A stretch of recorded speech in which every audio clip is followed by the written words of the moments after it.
불고문에 의해서 죽게 된 것이다. 라고 해서 이 관련 부검을 했던 그 의사가 또 양심선언을 합니다. 자, 이것 때문에 이 전두환 정부는 완전히 그 코너에 몰리게 되죠.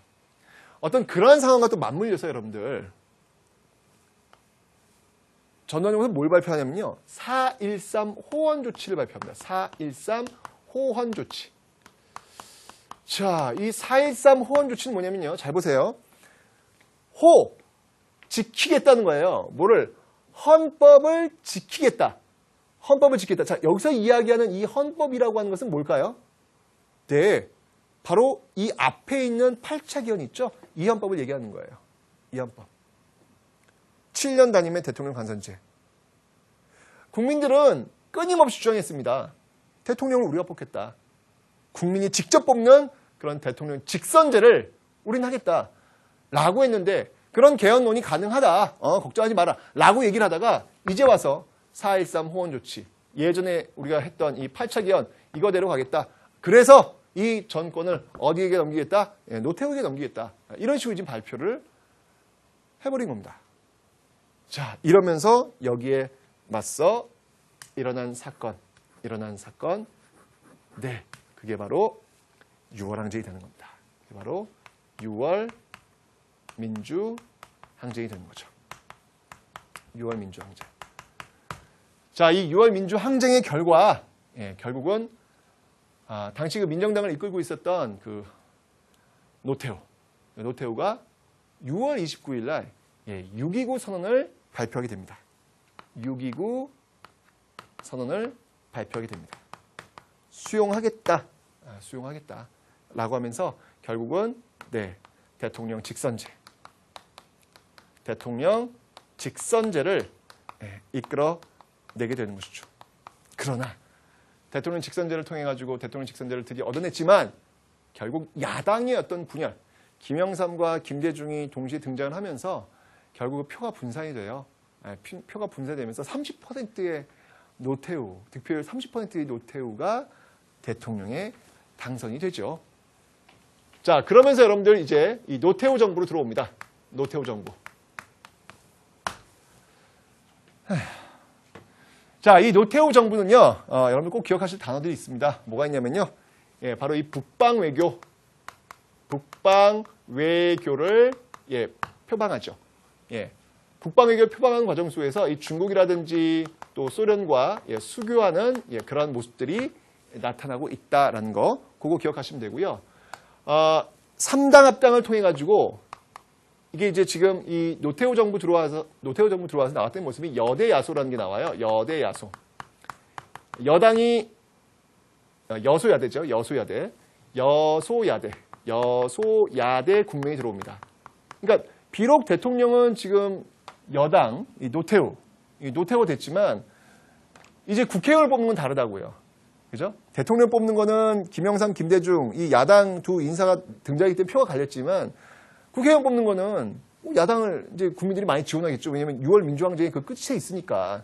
그래서 압도적으로 이 야당이 많이 국회에 등장을 하게 됩니다. 그러면서 여소야당이 이제 이 모습이 나타나게 되는데 이거를 국면을 전환시켰던 게 바로 3당 합당이에요. 김영삼, 김종필, 그다음이 노태우 이렇게 세 당이 합당을 해버리는 것이죠. 그러면 다시 여대 야소로 이제 막 바꿔버리는 어떤 그런 모습들 속에서 이후 정권이 이제 김영삼 정부가 등장하게 됩니다. 김영삼 정부가 등장하죠. 자, 이 김영삼 정부에서 또 여러분들이 기억해 주실 게 있습니다. 뭐가 있냐면요. OECD에 가입하고요. 그다음에 지방자치제 있죠. 지방자치제의 전면 실시. 전면적인 지방자치제의 실시가 김영삼 정부 때 이루어지고요. 그다음에 금융실명제. 금융실명제는 뭐냐면 통장 만들 때 반드시 본인의 이름, 사람 이름으로 만들어야 되는 이 금융실명제.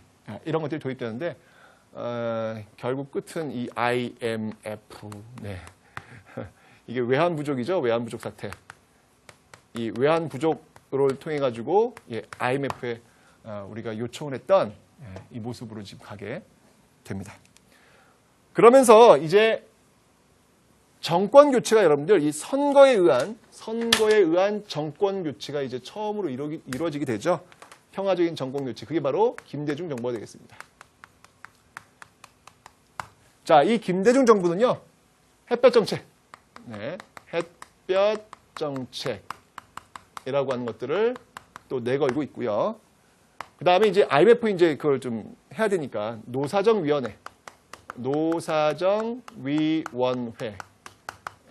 통해서 이런 어떤 그 활동들을 통해서 결국 이 김대중 정부 때 IMF를 졸업하게 되는 이런 흐름들. 이걸 여러분들이 기억하시면 되겠습니다. 이 햇볕 정책과 관련된 그 정책은요. 제가 통일 파트에 가면 다시 한번 설명을 드리도록 하겠습니다. 됐죠? 자, 이렇게 해서 여러분들 유신 여기서 출발해가지고 유신 체제 출발해가지고 유신의 어떤 마지막 다시 신군부의 등장, 신군부가 다시 또 유월항쟁을 통해 가지고 또 정권을 그러니까 직선제를 또 수용하는 그런 모습들, 그 이후에 노태우 정부, 김영삼 정부, 김대중 정부 이런 어떤 그 흐름들을 살펴봤습니다. 그러면서 지금 현재 우리가 쭉 연결되고 있는 거예요. 지금 대통령 여러분들 우리가 지금 뽑지 않습니까? 그죠? 6월 민주항쟁의 결과 여러분들 이 대통령 직선제인데요. 이 대통령 직선제는 바로 5년 단임입니다. 5년 단임. 이게 지금 9차 개헌이에요. 9차 개헌에 의해서 5년 단임제. 이거 지금까지 오고 있다라는 거 기억하시면 되겠습니다. 됐죠? 자, 이제 오늘 배운 내용의 키워드 한번 보도록 하겠습니다.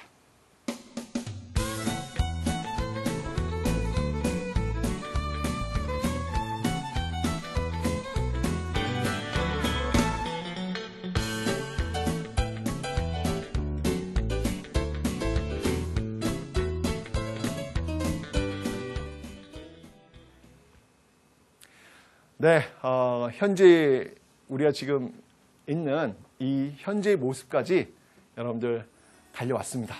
네, 이렇게 해서 이제 정치 파트가 이제 끝난 거예요. 이제 다음 시간에는 여러분들 어디를 배우냐면 이제 현대의 그 경제 있죠. 네, 경제 파트를 배우도록 하겠습니다. 네, 민주주의 측면에서는 참 많은 어려움이 있었지만 경제에서는 또 다른 면이 있거든요. 그 면을 한번 보도록 하겠습니다. 오늘 고생 많이 하실 거예요, 여러분들. 다음 시간에 뵙겠습니다. 안녕히 계세요.